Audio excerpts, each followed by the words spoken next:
reminded of the things that I just fabricated. I'ma take the world with me too, since that ain't related. I don't classify enough that I feel like I'm most hated, but my decisions, it just show the proof and they can't degrade it. Difference is, they said it too, I ain't the one out there waiting. What's going on, everybody? Swaggy Nation, how we feeling? Welcome back to another episode of Don't Look at Me, I'm Nervous. I'm your boy, Swaggy KA59. Big Ass Fans. I don't know if you guys have ever heard of it. Probably have. It's the company that makes the ceiling fans, the Big Ass Fans. And it's just so crazy that life is really like a full circle thing. Because I remember when I was a kid, my mom and my dad and my aunt and my uncle, they had a paper route for the Lexington Herald. I don't know if anybody, I'm sure people remember newspapers. It's not like newspapers are a dead thing completely. But yeah, I just remember being a kid and they had that paper route and we would ride with them. I wouldn't do nothing. I would be asleep.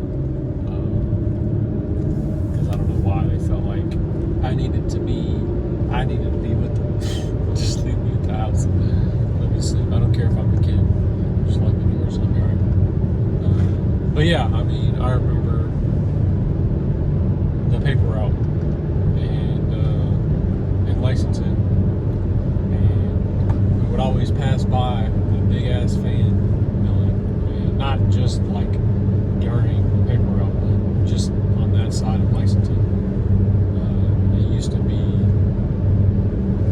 that advertisement of Big Ass Fans, that big painting. They took it down, which is tragic, but it's so like embedded in my memory. The company, like just Big Ass Fans, and it's just like embedded in my brain, and it's so crazy because now where I work, you see Big Ass Fans all across the building, so it's like, I don't know, it's weird how, I mean, it's like a small thing, but for me, that's like one of the first things that I kind of remember about childhood, is seeing that Big Ass Fan mural, and like being a kid and being like, oh my God, they can say ass, like the donkey, and it's obviously, it's very creative. I mean, as an adult now, like on a business point of view, I'm like, bro, that's fucking genius. I want a part of that company because, I mean, it's genius. They sell Big Ass Fans, and their mascot is a big ass. It's like Big Ass Fans. It's a donkey. It's genius. It's really genius.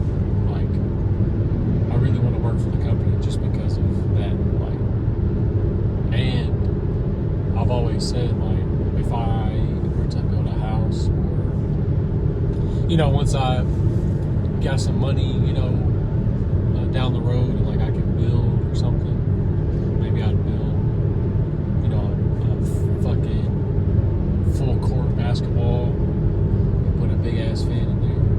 You understand? So I don't know. They're expensive, man. I think, bro, they're like, somebody told me how much they are, but like where I work, somebody had like the inside scoop on how much it cost, and like just to install one. So I'll be sitting there thinking, like, man, just off of one building alone, it'd be a ton of those fans, bro. Like, they are everywhere. The big ones, like industrial size, like full size Big Ass Fans, I'll probably say. I mean, it'd be like 4 of those big ones in one area, and the building is huge.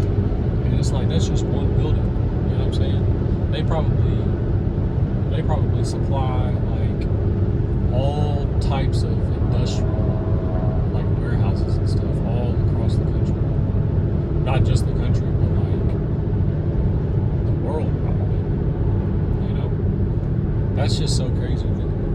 They're literally a company that sells big ass fans, and they're like, bro, they're probably worth a lot of fucking money because like you have to have specialists who can install them. You know what I'm saying? Like you need people who can work on them. You know, you have to make them. You have to sell them. You have to like distribute them. So like big ass fans, man. That's one hell of a company, bro. I ain't gonna cap. Like I don't know. I just think, and it's like I said, it's just so genius. Like it's so smart. Whoever thought of that, man? I'm gonna look up the owner. Like man, this dude's a fucking genius. But yeah, it's just crazy. I can't even imagine how much they make off of one building. You know what I'm saying? Like one thing.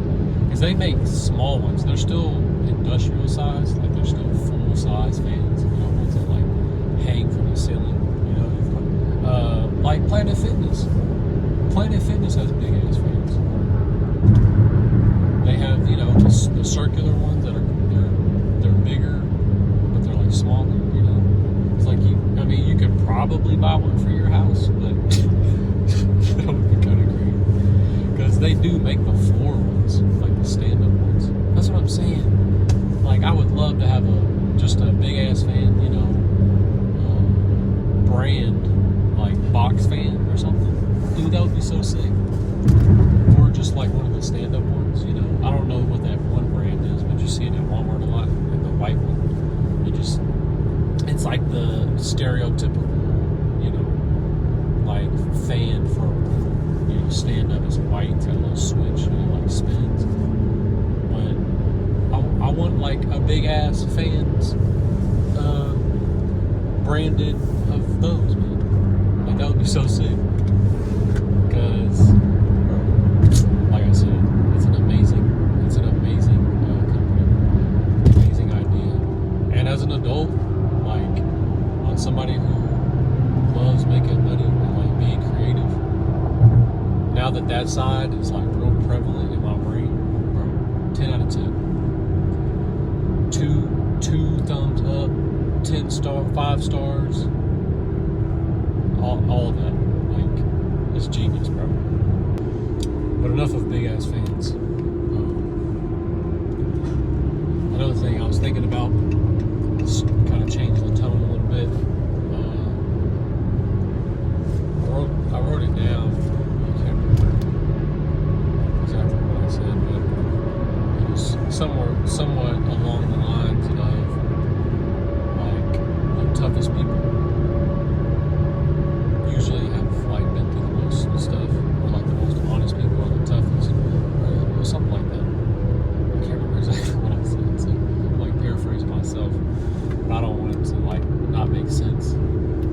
But the reason why I wrote it down is because, you know, I'm related to myself, and obviously everybody else that has been through stuff.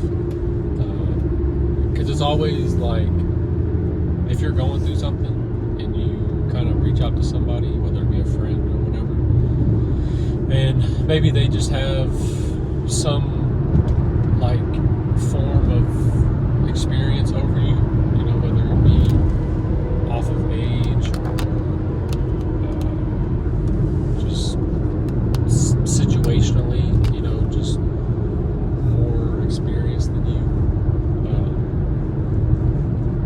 You can always like get a different perspective on stuff and understand that, you know, somebody else has gone through what you've gone through too. So you're always going to be able to find relevancy and comfort in talking to somebody. Like I said, especially if it's somebody that you know has maybe seen more things. This is so bouncy right now. I also love Crocs. I think everybody, you know, it's a great company. I love their shoes. People make fun of Crocs, but I'm all about comfort. Although during the winter time it's hard, especially if you don't have the fur lined ones, which, you know, you can always buy more, but you need money for that. So, you know, you have to be patient. But that's the only bad thing is, I mean, you can wear socks, you know, you can wear thicker socks, but I mean, during the cold time, I would rather just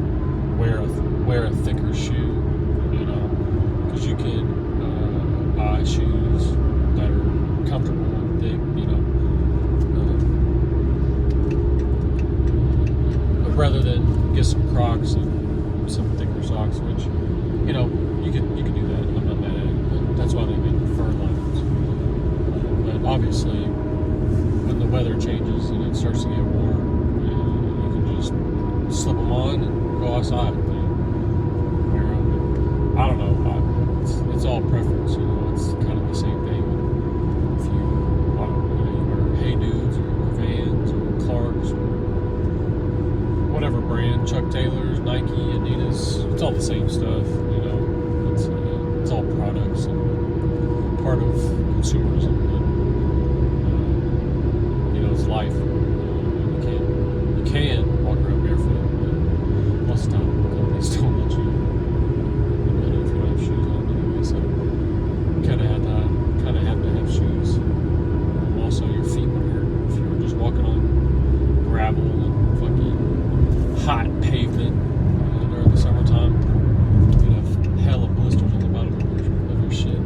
Joints would be crispy, like some pork rinds. But yeah, Crocs. Put them in sport mode. You know what I'm saying? I mean, I've talked about Crocs before. You know, you can wear them as house shoes. If you get out of the pool, you can slide them on. Comfortable, obviously. You can wear them whenever. Yeah, Crocs needs to sponsor me so I can get my own collab. Maybe one day. But yeah, this is kind of a short episode. They've been kind of shorter. I'm trying to figure out exactly how long I want to do these episodes.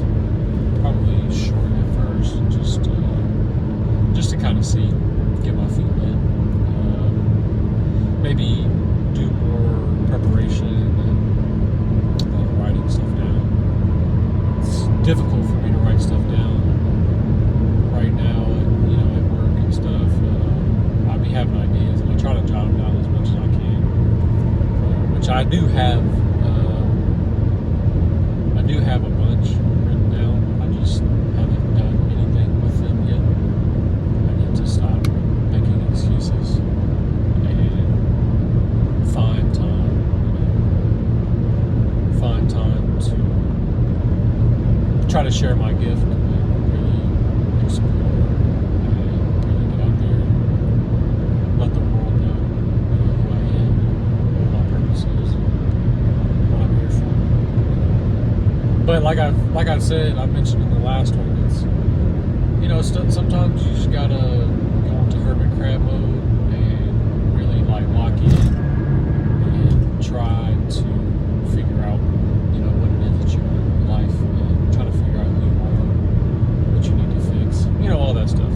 So, but yeah, I really feel like I'm a person who can put myself out there and allow other people need some help or need an ear or need a shoulder to lean on or just somebody to talk to, somebody to be a friend, you know what I'm saying? That type of connection, and I just really feel like somebody at work called me Unc. I don't really appreciate that. I'm only 27, so it's kind of unfortunate that I got called Unc by my uncle.